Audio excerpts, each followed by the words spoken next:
اور دیگر نافرمانیاں وہ دیکھنے میں آتی ہیں، اس کے باوجود کوئی فکر نہیں ہے، کوئی احساس ہی نہیں ہے، رب کے حکم کا کوئی پاس ہی نہیں ہے، کوئی حرمت ہی نہیں ہے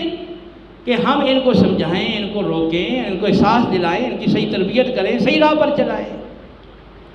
اور اگر یہ نہیں بھی مانتے تو پھر ہم تو اللہ کی بارگاہ میں ادھر پیش کر سکیں، یا اللہ ہم نے تو اپنی پوری کوشش کی، اور یہ چوٹی کا زور لگایا، اب یہ بدبخت نہیں مانے تو ہم کیا کریں؟ تو آپ کی تو جان بچے گی نا، تو یوں روکیں، اور ہو سکتا ہے کہ آپ کی نصیحت کارگر ہو جائے اور وہ سدھر جائیں، تو آپ ہی کے ہیں نا، تو یہ سدھر جائیں گے، اگر نجات پائیں گے آخرت میں